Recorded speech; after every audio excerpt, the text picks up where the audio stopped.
Hello and welcome to the weekly David Icke videocast. Well, I've had my Facebook page unpublished this week. Was it something I said? It was done about 7 days ago as I record this, with no warning, no run-up, just taken down because I had apparently gone against their rules and regulations. But there was no explanation about how. And they ignored us for virtually a week, asking what's happening, why is this gone on? And then last night, out of the blue, one of our requests was finally answered with the message that the page was being put back because it had been taken down in error. Yeah, and I'm a Cocker Spaniel. And it highlights, again, the power, as I'll come to, a tiny few people have in controlling the information that people receive or don't receive. And this power is being used ever more blatantly to censor information that is challenging the official narrative and emphasizing that which supports the official narrative.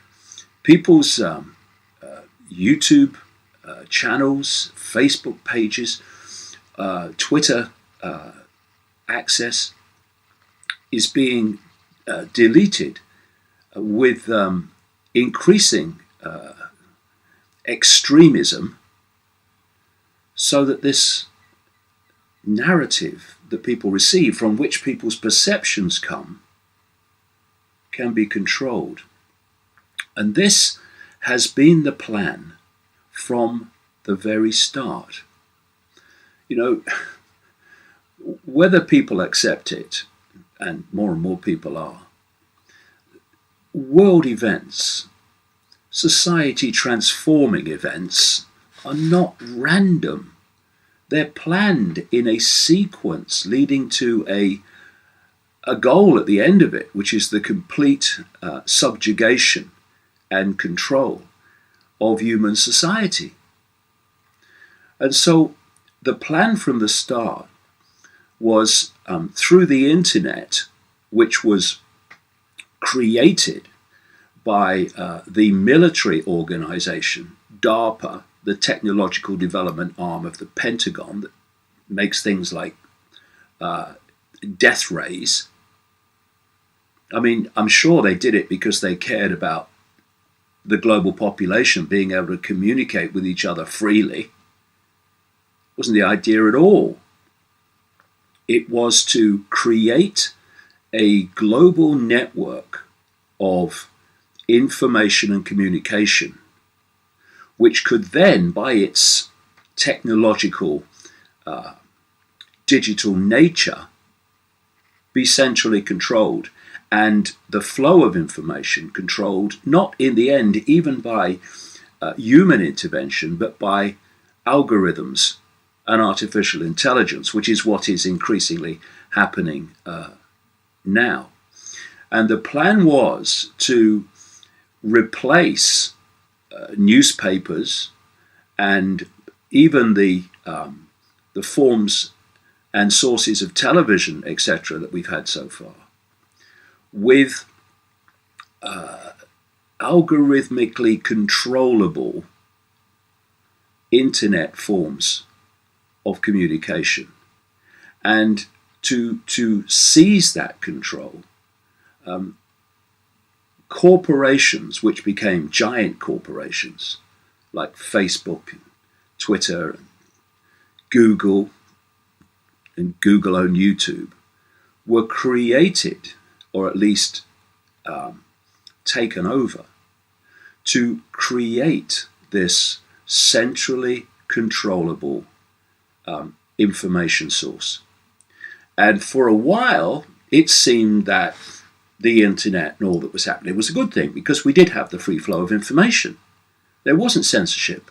But of course, if you're going to sell something to people and get them addicted to it, get society basically dependent upon it, then you don't reveal it as it's meant to eventually become. You reveal it in a way that people like. Oh yeah, I like this. Say what you like.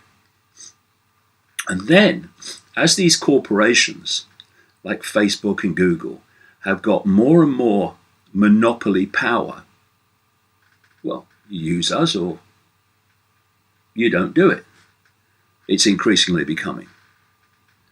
Then, once that monopoly power was increasingly getting closer and closer and closer, then they decided, actually, we're not going to have the free flow of information, because actually that was not what it was all about from the start. You asked DARPA. And so we've seen increasingly, using made-up excuses, the gathering censorship of information that's challenging the official narrative, not just from the perspective I'm coming from, but from almost any perspective, which is getting people, crucially, to question what authority tells them is the truth and is reality. And we now are seeing the demise of newspapers, which, although they've always been manipulating information for political and corporate reasons, they cannot be censored in the way that internet sources can, through algorithms. There at least has to be, most of the time, some kind of discussion, or there can be, into why is this not getting in the paper? Why is that being censored? But with algorithms, it just happens. No debate necessary or increasingly possible. And, I shake my head when I see newspapers and other forms of media calling for, more censorship of this on the internet, more censorship of that. I talk about, turkeys voting for Christmas and Thanksgiving. Or to use another analogy, lambs to the bloody slaughter. Because they are in the gun sights of this censorship. Eventually, increasingly we're seeing some of it. And not just people like me. Here's a story just from this week from Britain. The House of Lords, one of the two tiers of the British Parliament, unelected, peers, as they call them, deal a blow to plans to protect freedom of press. You do surprise me. Unelected peers eager to muzzle the media last night inflicted a painful blow on plans to protect press freedoms. Following a lengthy and bad-tempered debate, the House of Lords voted for a series of amendments which would curb the media's ability to investigate corruption and other scandals.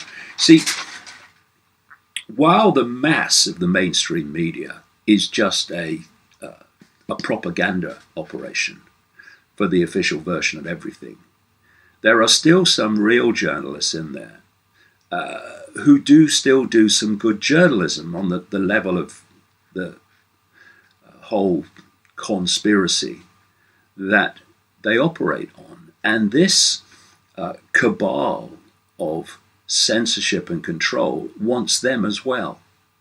So it really is about time that the genuine alternative media and the genuine mainstream media started to talk to each other and come together to resist this as one unit instead of divide and rule, where the mainstream media thinks the demise of the alternative media and its suppression is a good thing because of all the traffic and audience that the alternative media has taken from the mainstream in recent years.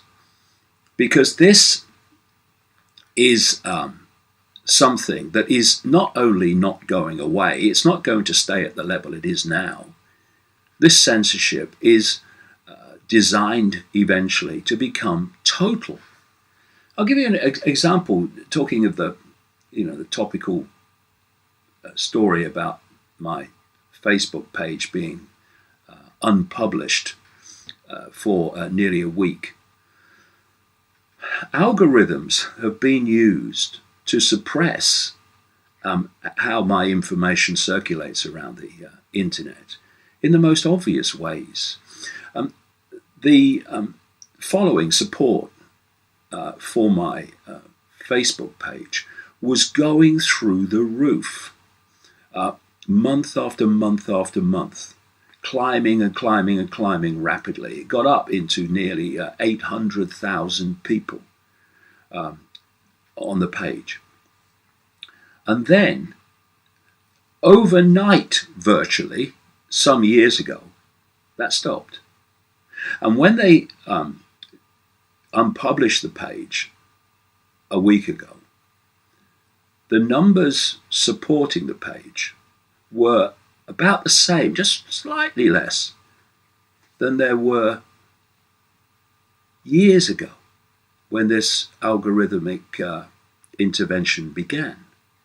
Suddenly, kind of almost overnight, instead of getting hundreds and thousands of responses to information that I've posted, it was in the tens often because of this algorithmic censorship. The people that wanted to see the information through the page were simply not getting it. And I have used Facebook on the basis of using the system to expose the system. I've actually somehow, don't know how I managed it, I've resisted the need and the temptation to take a picture of me dinner every time I eat and let everyone know. I've used the platform, if you like, to expose what's going on from the network that actually controls the platform, ultimately. And that has been fine up to this point where the decision was made, we've got to stop this information circulating, and now it's becoming more and more difficult. This video, when it goes on YouTube, its circulation numbers will be suppressed because of its content. Talk to anyone around the alternative media and they'll tell you the same. There is a war on alternative information because the system is terrified of it. And like I say, the number of people that now control vast, vast swathes of information that people receive or don't receive, that impacts itself on the nature of human discourse and fundamentally impacts itself upon human perception, which comes from the information that people receive. The small number of people that are controlling that is extraordinary. Just go through a few numbers. First of all, depending on what source you look at, it's reckoned there's about 15 million Jewish people in the world out of a population of 7.5 billion. Now, significant numbers, very significant numbers of those Jewish people, that 15 million, will not only not support Zionism, which is a political philosophy, not a race, let's not forget, but they vehemently oppose it. We've had the American Rabbi Shapiro, saying that Israel is not the Jewish people and Zionism is an assault on his religion. So Zionism and Jewish people are not the same thing. But the manipulators want to make the public believe they are the same thing, so anyone questions and challenges and exposes Zionism and its agenda is automatically a racist because they're blaming Jewish people for everything. Well, here's someone who's not. You know why? Because it's not true. Then you have a large number of that 15 million who support Zionism, but on the basis that they support the existence of Israel and what goes with it. But they are not aware of the actions and the agenda of what I call the ultra-Zionists, the big-time extremists, people like Netanyahu and his mentality, who are running an agenda not for the benefit of Jewish people. They're just expendable to them as much as anyone else is. But an agenda that benefits the 1%, as they've been called. So you're looking then at 15 million people in a world of 7.5 billion. You're looking at a significant number of them who oppose Zionism, a much larger number who support Zionism but not in awareness of what the ultra extremists within it are doing and to what end.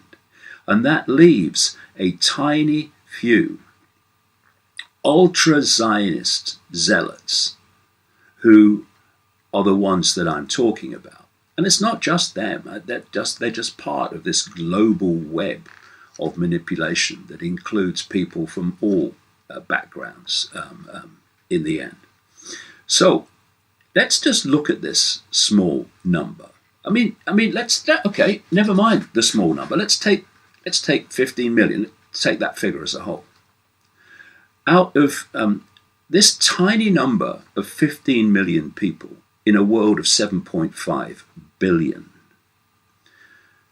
five of them have control of the flows of information that come through Google, comes through Google-owned YouTube, and comes through Facebook.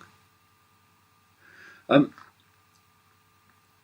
of that tiny number, we have at Facebook, we have that giant corporation run by Mark Zuckerberg and his chief operating officer, Sheryl Sandberg.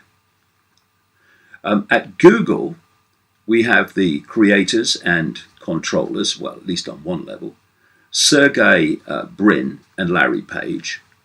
And at Google-owned YouTube, the CEO is another Zionist called Susan Wojcicki, who is the sister of the former wife of the Google founder, Sergey Brin.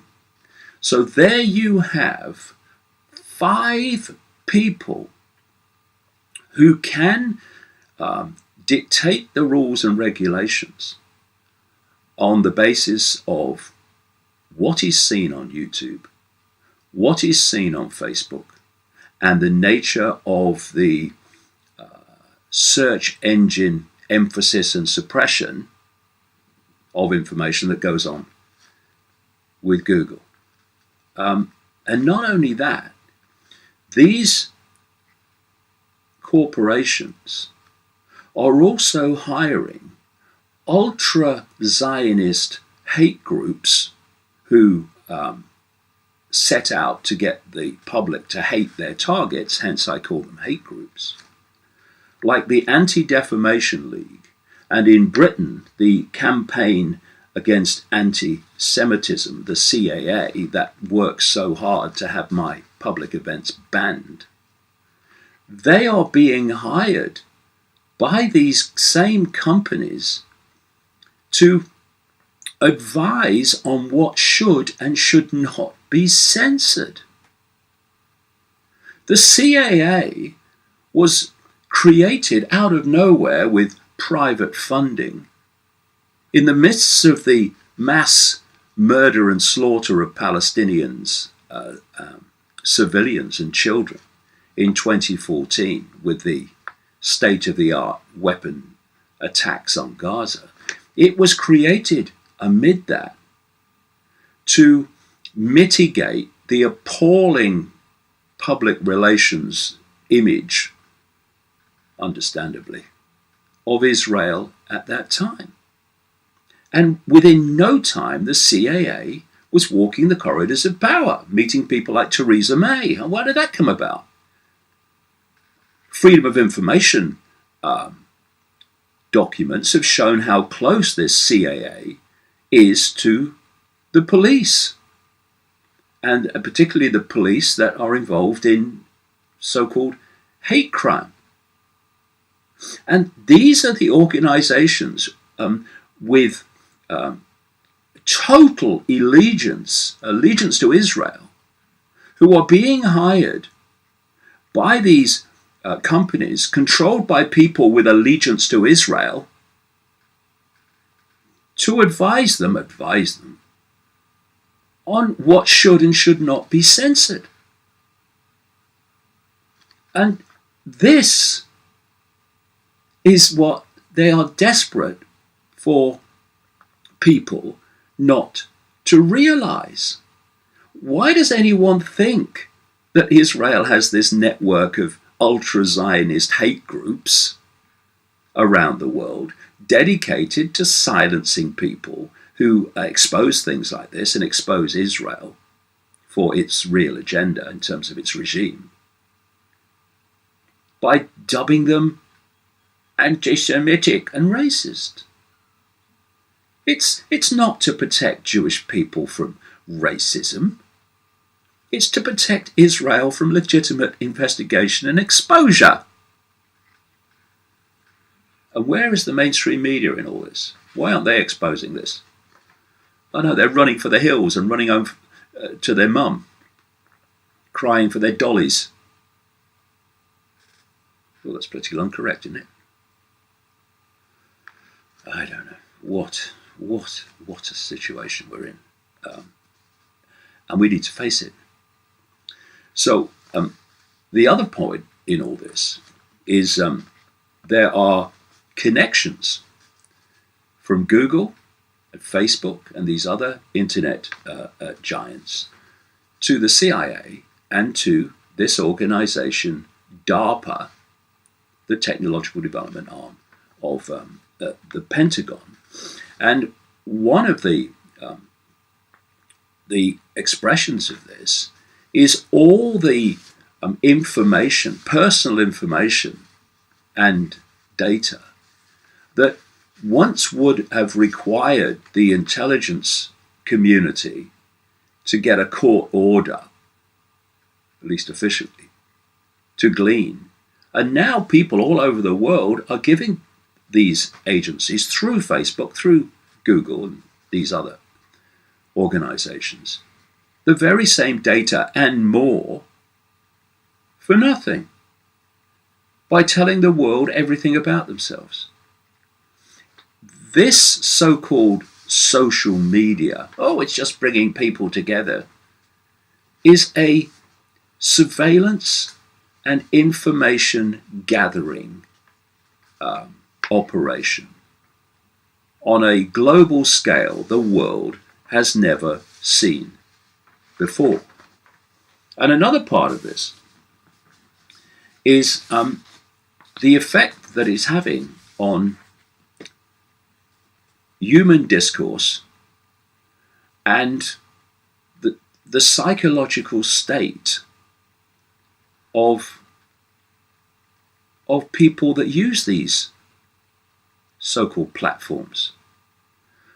Many former investors, executives, and so on of Facebook have come out in recent times pointing out the catastrophic effects, not least psychologically, on people that the Facebook communication system creates. And they're saying now, of course, they've made their bloody millions and billions from Facebook, but now they're saying, well, no, it's a problem. Well, it is a problem. And one of the things that's pointed out is this brain chemical called dopamine, which is something that is related to the feeling of pleasure. And it's also connected to addictive drugs, because when you take those, you have an increase in dopamine production.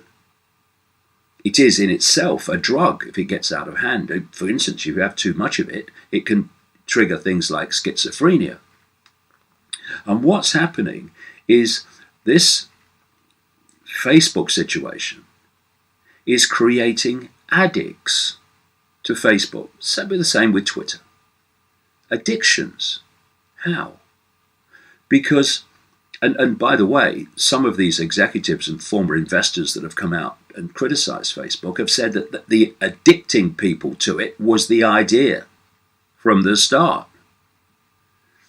And part of that addiction is the dopamine rush that many people get from getting a like or getting a nice comment.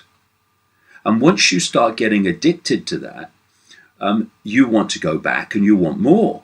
So you become addicted to Facebook. And another thing comes from this. If you want nice comments and likes and all this stuff, then you've got to tell people what most people will agree with. So you'll get the like. And this is where virtue signaling and a lot of that stuff comes from. And what this means is you are getting people to say what the majority agree with, just to get this feedback. And this is part of the creation of the hive mind, the hive opinions, the hive perceptions that are destroying the diversity, not only of communication, but the diversity of even thought, opinion. Add to that the abuse and the intimidation of those that challenge this hive perception. And you've got a situation of carrot and stick, pushing people into this tiny area of perception, which suits the state, might suit the state as well, but it suits the state in terms of what it wants people to believe, because then it's dictating what people perceive. And one of these people that was connected to Facebook who's come out is a guy called, if I can find him, Roger McNamee. And he has set out 8 things that he says need to be done to sort this out. Well, they're good, but more than this is required. And these are the 8 things, he says, to sort Facebook out. And indeed, he's talking about social media as a whole, really. Number 1, banning bots that impersonate humans. Now, you would think, if you were interested in the free flow of information and the non-manipulation of that information, that not having bots that weren't human but were claiming to be would be an absolute gimme. No discussion necessary, really. But this is how much of the manipulation of human perception goes on now, through AI. That these platforms, as he calls them, should stop making acquisitions. Because, people say, well, if you don't want to use Facebook, we'll use Instagram, owned by Facebook. Well, this WhatsApp, owned by Facebook. And he's saying platforms should stop making acquisitions until they assess damage caused. They should be transparent about who is behind political and issue-based communication. They should be transparent about their use of algorithms. If we knew how they were using them, I mean, they admit they're using them, but if we saw the truth and the scale and the reasons they're using them, people would be absolutely shocked to the core. He says they should be required to have a more equitable contractual relationship with the users, because the users are just fodder to make money out of, and fodder to feed perceptions to. Oh no, we care about our users. Yes, sure you do, Mr. T-shirt. There should be a limit on the commercial exploitation of consumer data by internet platforms. Consumers, another word, consumers. We're not consumers. We're human beings. Beyond that, we're consciousness, not consumers. Anyway, people, not the platforms, should own the data. That should be a gimme, shouldn't it? Your creativity that you post on their platforms and suddenly they own it, or at least part own it. What? And number 8, increasing awareness of the threat posed by platform monopolies, which is what this videocast is about today, pointing out that obvious danger and that obvious fact. But the thing is, much as, there's some good stuff in there, Facebook, and those who really control Facebook beyond the T-shirt, and Google, etc., and YouTube, they don't want to be fixed. That's not the idea. What's happening is what was meant to happen from the start. So when Zuckerberg comes out and says in 2018 we're going to fix Facebook, you're going to fix Facebook in terms of what needs to happen to make it a fair, just and decent form of communication. What he calls fixing Facebook is using excuses like stopping fake news to further and more in a more extreme way censor information the state doesn't want people to see. That's what that's really about. And there's a court case going on at the moment with a former employee of Google who is making great revelations about the way that company works, and I'm sure all the others will be the same, where you are marginalized if you have a different political opinion to what Google reckons you should have, what the brand opinion is. You see, this is a story this week with Virgin Trains, Richard Branson, saying they're going to stop selling the Daily Mail because they don't agree with its opinions. This is all the same thing that I'm talking about here. So Google, according to this former employee in the court case, is looking at employees based on their political opinions. And not only does that destroy your career at Google if you speak your truth, but in the tech industry in general, because it's all connected. And this is what really it's all based upon. It's based on fear and intimidation to silence people. And, we shouldn't forget that if anyone doesn't have freedom of speech, it doesn't mean freedom to say what everyone else agrees with. It's freedom to speak. And then we'll have a debate about the opinions instead of silencing them. If anyone doesn't have freedom of speech, then no one has it. Because if people have their freedom of opinion silenced, everyone else's opinion is not freedom of opinion. It's freedom to conform with what is acceptable to that which has the power to silence those they disagree with. And, there's some of us who won't shut up about this, because there's some of us that don't do fear and don't do intimidation. Do you?